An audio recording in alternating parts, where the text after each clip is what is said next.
Well, hello there. This is Monday, August the 1st, 2022, and this is Progressive Plan Inc. Quick Tip number 20. Yes, sir, that's a real number there. This is the 20th consecutive week publishing Progressive Plan Inc. Quick Tips for turnaround teams. So I'm pretty impressed with that myself. Say, I got up this morning and I had email from Mr. Ted Lister. That in itself is not that uncommon. I often have email from Mr. Ted Lister first thing in the morning. But what Ted was talking about in there got me thinking about the arithmetic of what we're doing here. And usually we're talking in terms of, well, this would save you 10 minutes and that would save you an hour and maybe this would save you another 20 minutes. But what if we apply the arithmetic to the actual spend? And that's what Ted was talking to me about in my email this morning, and that's what I want to talk to everybody today about. But of course, I'm not going to use Ted's numbers. Ted's numbers were quite specific to somebody's particular event, and I certainly don't want to call that out. So what we have been doing at Progressive Plan ever since we began is we do the $100 million generic turnaround spend. So we're going to convert Ted's numbers from this morning into our generic $100 million spend. And this is going to help us, just kind of put some understanding, behind this minute here, minute there stuff that we're always talking about. So if we have $100 million to spend, and we're going to spend it in 42 days of outage, and truthfully, I'm going to guarantee the team would have rather had another couple of weeks on that, but 42 days is what they got. That's not that unusual. That is going to end up being, if we round the number down, let's pretend they're going to be successful and come in under budget, and we're going to call that $2.3 million per day that they're going to burn while this plant is down. That works out to $96,000 an hour. That's right, better part of $100,000 an hour. $100,000, $96,000 an hour is $1,600 a minute. Think about that, $1,600 a minute. So if we did something that saved 20 minutes on any given day, that would put $32,000 back in our jeans, wouldn't it? So that's what we want to try to point out today. So we're going to talk about, some of the things we talked about in the last couple of tax-inspired videos, and we're going to use these numbers to see what that looks like.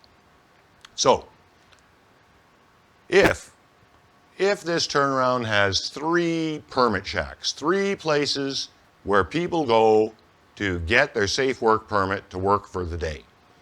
And I talked in a previous video about one of the lesser documented features of tax is when you have tax installed in all your permitting locations, all of your permit writers, all of your operations team, they have access to 100% of the work package details and 100% of the scheduling details at all times.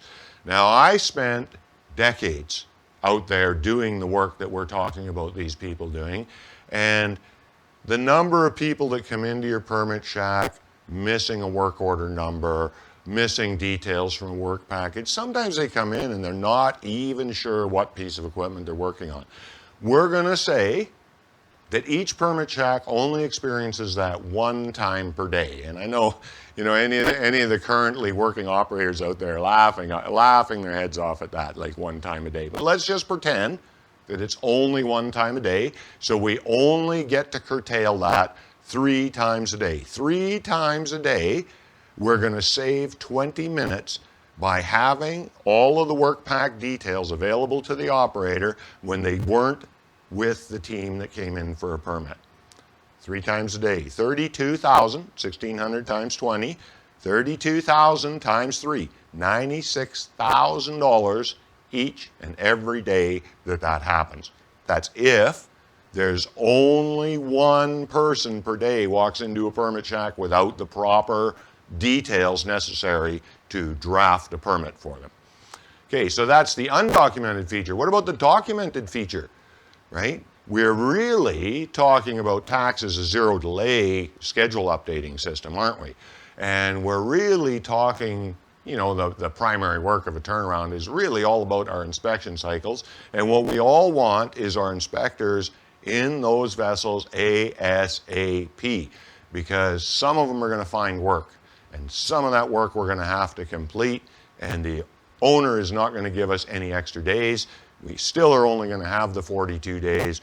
We need to get there quickly. So if 3 of our inspection permits get issued 20 minutes earlier due to zero delay schedule updating, and believe me, that's beyond, I mean, usually what would happen here, if we go back to the twice a day schedule updating, these inspection permits we're talking about wouldn't know they had to go ahead until the next shift handover meeting. So we're going to call that only 20 minutes though, because we're trying to keep the numbers simple, and we don't want to appear to be, you know, adding hysteria and exaggerating things. So again, 32,000 times 3, there's another $96,000 just getting 3 of our inspectors into vessels 20 minutes earlier each per day. And we can do that absolutely for certainty if we're practicing zero delay scheduling. So what are we looking at here? We're looking at $200,000 a day in this very, very simple, very, very pessimistic in nature example.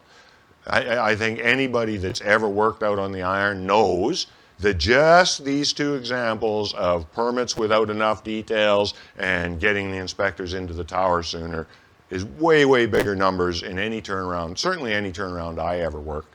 But we're going to say that $200,000 a day. So $200,000 a day should be enough not just to attract the attention of our strategy team, not just to get the isolated focus of our steering team. $200,000 a day on a 42-day outage should also be of interest to the people who invest in stock, right? And I'm not talking about, you know, the average Joe that has 1 or 2 stocks that he just buys based on something he heard on the news. I'm talking about people that are running large investment funds. People who are running large investment funds might find it particularly useful to review our quick tip series and get some ideas what kind of questions might be good to be asking before we commit to investing further in that particular company. For instance, does that particular company care about this $200,000 a day? This has been quick tip number 20. We'll be back next week with 21. Have a nice day.